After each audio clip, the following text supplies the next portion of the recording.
Сәлеметсіздер ме, көрермендер? Бүгін мен сіздерге тура пиццериядағыдай сондай нәзік, өте жұмсақ, дәмді болатын пицца әзірлейтін боламын. Ол үшін бізге електен өткізілген 1 килограмм ұн, 6 грамм ашытқы, 20 грамм тұз, 75 грамм сұйық май және де жылы 550 грамм су қажет болады. Қамырымызды қолымызбен араластырып, жұмсақ күлше үйлейтін боламыз.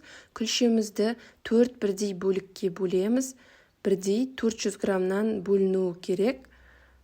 4 пицца шығады, яғни күлшелерімізді 15-20 минутқа бетін жауып қоямыз. Кейін артық күлшелерімізді алып қойып, бір күлшені қалдырамыз. 1 сағатқа тағы қоямыз. Кейін қолымызбен жаямыз. Қолымызды майға батырып, осылай жайып шығамыз. Ешқандай оқтау қолданбаймыз. Менде қарапайым противенге осылай әдемілеп, тағы да дұрыстап жайып шығамыз. Менде соус помидор мен орегано және чеснок блендермен езіп алдым. Моцарелла қарапайым дүкендегі моцарелла. Осылай қолымызбен жайып шығамыз. Кез келген моцарелла жарай береді.